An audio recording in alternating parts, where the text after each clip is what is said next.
ಲಕ್ಕುಂಡಿಯಲ್ಲಿ ಉತ್ಖನನ ಕಾರ್ಯಾಚರಣೆ ಮುಂದುವರೆದಿದೆ. ಈ ಸಂದರ್ಭದಲ್ಲಿ ಇವತ್ತು ಹಲವು ಭೂಮಿಯ ಅಡಿಯಲ್ಲಿ ಹದಗಿದ್ದ ರಹಸ್ಯಗಳೇನು ಅಡಗಿತ್ತು ಅದೆಲ್ಲವನ್ನು ಕೂಡ ಬಯಲು ಮಾಡುವಂತ ಕೆಲಸಗಳಾಗ್ತದೆ. ಉತ್ಖನನ ಕಾರ್ಯಾಚರಣೆ ಮುಂದುವರೆದಿದೆ. ಈ ಸಂದರ್ಭದಲ್ಲಿ ಒಂದು ಚಿಕ್ಕದಾದಂತಹ ಒಂದು ಶಿವಲಿಂಗ ಪತ್ತೆಯಾಗಿದೆ. ಪುರಾತನ ವಸ್ತುಗಳು ಪತ್ತೆಯಾಗಿದೆ. ಶಿವಲಿಂಗದ ಮಾದರಿ ಕೋಟೆಯ ಗೋಡೆ ಕೂಡ ಪತ್ತೆಯಾಗಿರುತ್ತೆ.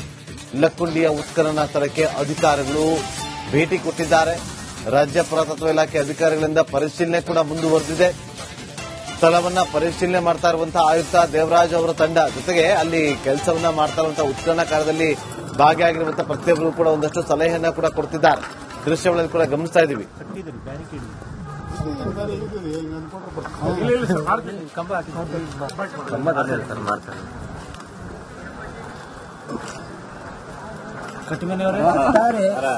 ಏನು ನಾವು ನೋಡಕತ್ತೀವಿ ಇದರ ಮಗ್ಗಲ್ದಾಗ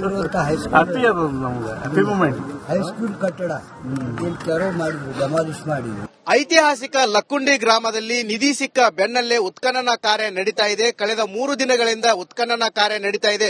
ಇವತ್ತು ಪುರಾತತ್ವ ಇಲಾಖೆಯ ಆಯುಕ್ತರು ಈ ಒಂದು ಸ್ಥಳಕ್ಕೆ ಭೇಟಿ ನೀಡಿ ಪರಿಶೀಲನೆ ಮಾಡ್ತಾ ಇದ್ದಾರೆ. ನಮ್ಮ ಜೊತೆಗೆ ಮಾತನಾಡಲು ಅವರೇ ಇದ್ದಾರೆ, ಅವರನ್ನ ಮಾತಾಡ್ಸೋಣ. ಸರ್, ಇವಾಗ ನಿಧಿ ಸಿಕ್ಕ ಬೆನ್ನಲ್ಲೇ ಉತ್ಖನನ ಮಾಡಲಿಕ್ಕೆ ರಾಜ್ಯ ಸರ್ಕಾರ ತರಾತುರಿಯಲ್ಲಿ ಮುಂದಾಯ್ತಾ? ನಿಧಿ ಸಿಕ್ಕ ಬೆನ್ನಲ್ಲೇ ಉತ್ಖನನ ಕಾರ್ಯಕ್ರಮ ನಾವು ಪ್ರಾರಂಭ ಮಾಡಿಲ್ಲ. ಉತ್ಖನನ ಈ ಜಾಗದಲ್ಲೇ ಮಾಡಬೇಕು ಅಂತ ಹೇಳಿ ಕಳೆದ ವರ್ಷದಲ್ಲೇ ನಾವು ಕೇಂದ್ರ ಸರ್ಕಾರಕ್ಕೆ ಪ್ರಸ್ತಾವನೆಯನ್ನು ಸಲ್ಲಿಸಿದ್ವಿ. ಕೇಂದ್ರ ಸರ್ಕಾರ ನಮಗೆ ಮೇ 15ನೇ ತಾರೀಕು ಇದರ ಉತ್ಖನನ ಕಾರ್ಯಕ್ಕೆ ಅನುಮತಿಯನ್ನ ನೀಡಿದ್ರು. ಈ ಉತ್ಖನನ ಕಾರ್ಯ ಪ್ರಾರಂಭ ಮಾಡೋದಕ್ಕೆ ಮಾನ್ಯ ಮುಖ್ಯಮಂತ್ರಿಗಳು ಮತ್ತು ಪ್ರವಾಸೋದ್ಯಮ ಸಚಿವರು ಭೂಮಿ ಪೂಜೆ ಮಾಡೋದ್ರ ಮುಖಾಂತರ ಜೂನ್ 3ರಂದು ಚಾಲನೆಯನ್ನು ಕೊಟ್ಟಿದ್ರು. ಈಗ ಉತ್ಖನನ ಪ್ರಾರಂಭ ಮಾಡುವ ಸಂದರ್ಭದಲ್ಲೇ ನಿಧಿ ಸಿಕ್ಕಿರುವುದು ಕೇವಲ ಆಕಸ್ಮಿಕ ಅಂತ ನಾನು ಹೇಳಕ್ ಇಷ್ಟಪಡ್ತೇನೆ. ನಾವು ಉತ್ಖನನ ಪ್ರಾರಂಭ ಮಾಡಿರುವಂತದ್ದು ಪ್ರಾಚ್ಯವಶೇಷಗಳ ಒಂದು ಅನ್ವೇಷಣೆಗಾಗಿ ಮತ್ತು ಅವುಗಳ ಒಂದು ಹುಡುಕಾಟದ ಒಂದು ಪ್ರಯತ್ನದಿಂದ. ಆದರೆ ಯಾವುದೇ ಕಾರಣಕ್ಕೂ ನಿಧಿಯ ಒಂದು ಹುಡುಕಾಟದ ಪ್ರಯತ್ನ ಇದಾಗಿರುವುದಿಲ್ಲ. ಸರ್, ಇವಾಗ ಪ್ರತಿದಿನ ಎಷ್ಟು ಮೀಟರ್ ಮಾಡಬೇಕು ಸರ್? ಅಂದ್ರೆ ಈಗ ಅದು ಬರೀ ಹಾಕ್ ಮಣ್ಣು 8 ರಿಂದ 10 ಅಡಿಯಷ್ಟು ಬರೀ ಮಣ್ಣಿದೆ, ಒಳಗಡೆ ನೈಜ ಲಕ್ಕುಂಡಿ ಇದೆ ಅಂತೇಳಿ ಗ್ರಾಮಸ್ಥರು ಹೇಳ್ತಿದ್ದಾರೆ. ಇಲ್ಲ, ಗ್ರಾಮಸ್ಥರ ಹೇಳಿಕೆ ಮತ್ತೆ ಈ ಗ್ರಾಮದಲ್ಲಿರುವಂತಹ ಹಿರಿಯರ ಹೇಳಿಕೆ ಆಧಾರದ ಮೇಲೆ ಈ ಸ್ಥಳವನ್ನು ಆಯ್ಕೆ ಮಾಡಿಕೊಂಡಿದ್ದೇವೆ. ಈ ದೇವಾಲಯಕ್ಕೆ ಮತ್ತೆ ಮುಂದೆ ಇರುವಂತಹ ಬಾವಿಗೆ ಒಂದು ಕನೆಕ್ಷನ್ ಇದೆ. ಈ ಕನೆಕ್ಷನ್ ಈಗಾಗಲೇ ಮುಚ್ಚೋಗಿದೆ. ಇದರ ಒಂದು ಏನು ಮುಚ್ಚೋಗಿರುವಂತಹ ಕುರುಗಳನ್ನು ಹುಡುಕುವ ಒಂದು ಪ್ರಯತ್ನ ಈ ಜಾಗದ ಆಯ್ಕೆಯ ಒಂದು ಹಿನ್ನೆಲೆ. ಖಂಡಿತ ಇದು ನಾವು ಏನು ಕುರುಗಳು ಸಿಗುತ್ತೆ, ಪ್ರಾಚ್ಯವಶೇಷಗಳು ಸಿಗುತ್ತೆ, ಅದರ ಆಧಾರದ ಮೇಲೆ ಇದು ಉತ್ಖನನದ ವೇಗ ಮತ್ತು ಅಗಲ ನಿರ್ಧಾರ ಮಾಡ್ತೇವೆ. ಈಗ ಮೇಲೂ ಹಾಕಿರುವ ಮಣ್ಣು, ಈ ಮಣ್ಣನ್ನ ಬೇಗ ತೆಗೆಯುವಂತ ಪ್ರಯತ್ನ ನಡೀತಾ ಇದೆ. ಸೊ ಬಹುಶಃ ಇನ್ನೊಂದು ವಾರದಲ್ಲಿ ನಾವು ಒರಿಜಿನಲ್ ಲೆವೆಲ್ಗೆ ಹೋಗ್ತೀವಿ. ಅದಾದ ನಂತರ ಸ್ವಲ್ಪ ನಿಧಾನ ಆಗುತ್ತೆ. ಯಾಕಂದ್ರೆ ಕುರುಗಳು ಸಿಗ್ತಾ ಇದ್ದಾಗೆ ನಾವು ವೇಗ ನಿಧಾನ ಆಗುತ್ತೆ. ಪ್ರತಿಯೊಂದು ಕುರುಗಳನ್ನ ತುಂಬಾ ನಾಜೂಕಾಗಿ ಜೋಪಾನವಾಗಿ ಅದನ್ನ ಹಿಕ್ಕಿ ತೆಗಿಬೇಕಾಗುತ್ತೆ. ಸೊ ಕನಿಷ್ಠ 3 ರಿಂದ 4 ತಿಂಗಳು ಈ ಉತ್ಖನನ ಕಾರ್ಯ ನಡೆಯುತ್ತೆ. ಸರ್, ಈಗ ಲಕ್ಕುಂಡಿ ಗ್ರಾಮದಲ್ಲಿ 101 ಬಾವಿ 101 ದೇವಸ್ಥಾನಗಳಿದಾವೆ ಅಂತ ಹೇಳ್ತಾರೆ. ಇಲ್ಲಿ ನೈಜ ಲಕ್ಕುಂಡಿ ಅಂದ್ರೆ ಎಲ್ಲ ದೇವಸ್ಥಾನಗಳ ಮೇಲೆ ಮನೆಗಳನ್ನು ನಿರ್ಮಾಣ ಮಾಡ್ಕೊಂಡಿದ್ದಾರೆ ಗ್ರಾಮಸ್ಥರು ಹೇಳ್ತಾರೆ. ಇದ್ರ ಬಗ್ಗೆ ಏನಾರ ಪ್ಲಾನ್ ಮಾಡಿದ್ದಾರೆ? ಏನ್ ಮಾಡ್ತಿದ್ದೀರಿ? ಇದು ಗ್ರಾಮಸ್ಥರು ಮತ್ತೆ ನೋಡುವವರಿಗೆಲ್ಲರಿಗೂ ಗೊತ್ತಿದೆ. ಸುಮಾರು ಕುಟುಂಬಗಳು, ಸುಮಾರು ಮನೆಗಳು ಕೂಡ ಬಾವಿ ಕಟ್ಟೆಗಳ ಮೇಲೆ ನಿರ್ಮಾಣ ಆಗಿದೆ, ದೇವಾಲಯದ ಅಡಿಪಾಯದ ಮೇಲೆ ನಿರ್ಮಾಣ ಆಗಿದೆ. ಇವುಗಳು ಎಷ್ಟು ಅನ್ನೋದು ನಾವು ಈಗ ಮಾಸ್ಟರ್ ಪ್ಲಾನ್ ಅನ್ನು ಸಿದ್ಧಪಡಿಸ್ತಾ ಇದ್ದೇವೆ. ಈ ಮಾಸ್ಟರ್ ಪ್ಲಾನ್ ಸಿದ್ಧಪಡಿಸುವ ಸಂದರ್ಭದಲ್ಲಿ ಎಷ್ಟು ಮನೆಗಳು ದೇವಾಲಯದ ಅಡಿಪಾಯದ ಮೇಲೆ ನಿಂತಿದೆ ಅನ್ನುವ ಒಂದು ಮಾಹಿತಿ ನಮಗೆ ಸಿಗುತ್ತೆ. ಮತ್ತೆ ಮಾಸ್ಟರ್ ಪ್ಲಾನ್ ಸಿದ್ಧಪಡಿಸಿದ ನಂತರ ಈ ಲಕ್ಕುಂಡಿ ಪಾರಂಪರಿಕ ಪ್ರದೇಶದ ಸಮಗ್ರವಾದ ಅಭಿವೃದ್ಧಿಯನ್ನ ಯಾವ ರೀತಿ ಮಾಡಬೇಕು ಅಂತ ನಮಗೆ ರೂಪುರೇಷೆಗಳು ಸಿದ್ಧ ಆಗುತ್ತೆ. ಅದರ ಆಧಾರದ ಮೇಲೆ ನಾವು ಅಭಿವೃದ್ಧಿಯನ್ನು ಕೈಗೊಳ್ತೇವೆ. ಮಾಸ್ಟರ್ ಪ್ಲಾನ್ ಅಂದ್ರೆ ಏನೇನು ಇರುತ್ತೆ ಸರ್? ಅದರಲ್ಲಿ ಯಾವ ರೀತಿ ರೂಪುರೇಷೆಗಳಿರ್ತವೆ? ಮಾಸ್ಟರ್ ಪ್ಲಾನ್ ಅಂದ್ರೆ ಈ ಪಾರಂಪರಿಕ ಪ್ರದೇಶದ ವ್ಯಾಪ್ತಿ ಎಷ್ಟಿದೆ, ಈ ವ್ಯಾಪ್ತಿಯಲ್ಲಿ ಏನೆಲ್ಲ ನಮಗೆ ಪ್ರಾಚ್ಯವಶೇಷಗಳು ಸಿಗಬಹುದು, ಅವುಗಳನ್ನು ಯಾವ ರೀತಿ ಸಂರಕ್ಷಣೆ ಮಾಡಬೇಕು, ಸಂರಕ್ಷಣೆ ಆದ ಮೇಲೆ ಅದನ್ನು ವೀಕ್ಷಕರಿಗೆ, ಪ್ರವಾಸಿಗರಿಗೆ ಯಾವ ರೀತಿ ಅದನ್ನ ವೀಕ್ಷಣೆ ಮಾಡೋದಕ್ಕೆ ಅವಕಾಶಗಳನ್ನ ಕಲ್ಪಿಸಿಕೊಡಬೇಕು, ಇಲ್ಲಿ ರಸ್ತೆಗಳು ಹೇಗಿರಬೇಕು, ಮತ್ತೆ ಬೇರೆ ಬೇರೆ ಮೂಲಭೂತ ಸೌಕರ್ಯಗಳು ಯಾವ ರೀತಿಯನ್ನು ಒದಗಿಸಬೇಕು, ಇವುಗಳೆಲ್ಲ ಸಮಗ್ರವಾದಂತಹ ಮಾಹಿತಿ ಅದರಲ್ಲಿ. ಅಂದ್ರೆ ಈ ಮೂಲ ಲಕ್ಕುಂಡಿ ಇರತ್ತಲ್ಲ, ಇದು ಸಂಪೂರ್ಣವಾಗಿ ಬದಲಾವಣೆ ಆಗತ್ತೆ. ಅಂದ್ರೆ ಅಲ್ಲಿ ಏನು ಸಿಗುತ್ತಾವ ಅದ್ರ ಮೇಲೆ ಮಾಸ್ಟರ್ ಪ್ಲಾನ್ ಅಂತಂದ್ರೆ ತಳಗಡೆ ಇದ್ದಂತ ಮೇಲ್ಗಡೆ ಮನೆಗಳನ್ನೆಲ್ಲ ತೆರವು ಮಾಡೋದು, ಸ್ಥಳಾಂತರ ಮಾಡೋದು, ಇವೆಲ್ಲ ಒಳಗೊಂಡಿರ್ತಾವ ಅದರಲ್ಲಿ. ಇಲ್ಲ, ಅದು ತುಂಬಾ ಅರ್ಲಿ ಆಗುತ್ತೆ ಆ ರೀತಿಯ ಒಂದು ಕನ್ಕ್ಲೂಷನ್ಗೆ, ನಿರ್ಣಯಕ್ಕೆ ಬರುವಂತದ್ದು. ಮಾಸ್ಟರ್ ಪ್ಲಾನ್ ಬಂದ ಮೇಲೆ ಸರ್ಕಾರ ಮತ್ತೆ ಮಾನ್ಯ ಸಚಿವರು ಅದ್ರ ಬಗ್ಗೆ ತೀರ್ಮಾನ ಕೈಗೊಳ್ತಾರೆ. ಇದಿಷ್ಟು ಏನು ರಾಜ್ಯ ಪುರಾತತ್ವ ಇಲಾಖೆಯ ಆಯುಕ್ತರ ಮಾತಾಗಿತ್ತು. ಕ್ಯಾಮರಾಮನ್ ಮಂಜುನಾಥ್ ಜೊತೆ ಮಂಜು ಪತ್ತಾರ್, ರಿಪಬ್ಲಿಕ್ ಕನ್ನಡ, ಗದಗ್. ಲಕ್ಕುಂಡಿಯಲ್ಲಿ ಉತ್ಖನನ ಕಾರ್ಯಾಚರಣೆ ಮುಂದುವರೆದಿದೆ. ಈ ಸಂದರ್ಭದಲ್ಲಿ ಇವತ್ತು ಹಲವು ಭೂಮಿಯ ಅಡಿಯಲ್ಲಿ ಹದಗಿದ ರಹಸ್ಯಗಳೇನು ಅಡಗಿತ್ತು ಅದೆಲ್ಲವನ್ನು ಕೂಡ ಬಯಲು ಮಾಡುವಂತ ಕೆಲಸಗಳಾಗ್ತದೆ. ಉತ್ಖನನ ಕಾರ್ಯಾಚರಣೆ ಮುಂದುವರೆದಿದೆ. ಈ ಸಂದರ್ಭದಲ್ಲಿ ಒಂದು ಚಿಕ್ಕದಾದಂತಹ ಒಂದು ಶಿವಲಿಂಗ ಪತ್ತೆಯಾಗಿದೆ. ಪುರಾತನ ವಸ್ತುಗಳು ಪತ್ತೆಯಾಗಿದೆ. ಶಿವಲಿಂಗದ ಮಾದರಿ, ಕೋಟೆಯ ಗೋಡೆ ಕೂಡ ಪತ್ತೆಯಾಗಿರುತ್ತೆ. ಲಕ್ಕುಂಡಿಯ ಉತ್ಖನನ ಸ್ಥಳಕ್ಕೆ ಅಧಿಕಾರಿಗಳು ಭೇಟಿ ಕೊಟ್ಟಿದ್ದಾರೆ. ರಾಜ್ಯ ಪುರಾತತ್ವ ಇಲಾಖೆ ಅಧಿಕಾರಿಗಳಿಂದ ಪರಿಶೀಲನೆ ಕೂಡ ಮುಂದುವರೆದಿದೆ.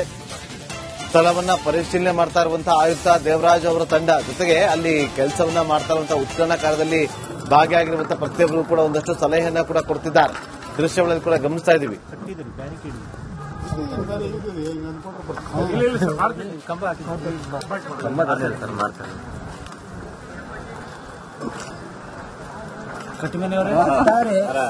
ಏನು ನಾವು ನೋಡಕತ್ತೀವಿ ಇದರ ಮಗ್ಗಲ್ದಾಗ ಇರುವಂತಹ ಹೈಸ್ಕೂಲ್ ಕಟ್ಟಡ ಇಲ್ಲಿ ತೆರವು ಮಾಡಿದ್ವಿ, ಡೆಮಾಲಿಷ್ ಮಾಡಿದ್ವಿ. ಐತಿಹಾಸಿಕ ಲಕ್ಕುಂಡಿ ಗ್ರಾಮದಲ್ಲಿ ನಿಧಿ ಸಿಕ್ಕ ಬೆನ್ನಲ್ಲೇ ಉತ್ಖನನ ಕಾರ್ಯ ನಡೀತಾ ಇದೆ. ಕಳೆದ 3 ದಿನಗಳಿಂದ ಉತ್ಖನನ ಕಾರ್ಯ ನಡೀತಾ ಇದೆ. ಇವತ್ತು ಪುರಾತತ್ವ ಇಲಾಖೆಯ ಆಯುಕ್ತರು ಈ ಒಂದು ಸ್ಥಳಕ್ಕೆ ಭೇಟಿ ನೀಡಿ ಪರಿಶೀಲನೆ ಮಾಡ್ತಾ ಇದ್ದಾರೆ. ನಮ್ಮ ಜೊತೆಗೆ ಮಾತನಾಡಲು ಅವರೇ ಇದ್ದಾರೆ, ಅವ್ರನ್ನ ಮಾತಾಡ್ಸೋಣ. ಸರ್, ಇವಾಗ ನಿಧಿ ಸಿಕ್ಕ ಬೆನ್ನಲ್ಲೇ ಉತ್ಖನನ ಮಾಡಲಿಕ್ಕೆ ರಾಜ್ಯ ಸರ್ಕಾರ ತರಾತುರಿಯಲ್ಲಿ ಮುಂದಾಯ್ತಾ? ನಿಧಿ ಸಿಕ್ಕ ಬೆನ್ನಲ್ಲೇ ಉತ್ಖನನ ಕಾರ್ಯಕ್ರಮ ನಾವು ಪ್ರಾರಂಭ ಮಾಡಿಲ್ಲ. ಉತ್ಖನನ ಈ ಜಾಗದಲ್ಲೇ ಮಾಡಬೇಕು ಅಂತ ಹೇಳಿ ಕಳೆದ ವರ್ಷದಲ್ಲೇ ನಾವು ಕೇಂದ್ರ ಸರ್ಕಾರಕ್ಕೆ ಪ್ರಸ್ತಾವನೆಯನ್ನು ಸಲ್ಲಿಸಿದ್ವಿ. ಕೇಂದ್ರ ಸರ್ಕಾರ ನಮಗೆ ಮೇ 15ನೇ ತಾರೀಕು ಇದರ ಉತ್ಖನನ ಕಾರ್ಯಕ್ಕೆ ಅನುಮತಿಯನ್ನ ನೀಡಿದ್ರು. ಈ ಉತ್ಖನನ ಕಾರ್ಯ ಪ್ರಾರಂಭ ಮಾಡೋದಕ್ಕೆ ಮಾನ್ಯ ಮುಖ್ಯಮಂತ್ರಿಗಳು ಮತ್ತು ಪ್ರವಾಸೋದ್ಯಮ ಸಚಿವರು ಭೂಮಿ ಪೂಜೆ ಮಾಡೋದ್ರ ಮುಖಾಂತರ ಜೂನ್ 3ರಂದು ಚಾಲನೆಯನ್ನು ಕೊಟ್ಟಿದ್ರು. ಈಗ ಉತ್ಖನನ ಪ್ರಾರಂಭ ಮಾಡುವ ಸಂದರ್ಭದಲ್ಲೇ ನಿಧಿ ಸಿಕ್ಕಿರುವುದು ಕೇವಲ ಆಕಸ್ಮಿಕ ಅಂತ ನಾನು ಹೇಳಕ್ ಇಷ್ಟಪಡ್ತೇನೆ. ನಾವು ಉತ್ಖನನ ಪ್ರಾರಂಭ ಮಾಡಿರುವಂತದ್ದು ಪ್ರಾಚ್ಯವಶೇಷಗಳ ಒಂದು ಅನ್ವೇಷಣೆಗಾಗಿ ಮತ್ತು ಅವುಗಳ ಒಂದು ಹುಡುಕಾಟದ ಒಂದು ಪ್ರಯತ್ನದಿಂದ. ಆದರೆ ಯಾವುದೇ ಕಾರಣಕ್ಕೂ ನಿಧಿಯ ಒಂದು ಹುಡುಕಾಟದ ಪ್ರಯತ್ನ ಇದಾಗಿರುವುದಿಲ್ಲ.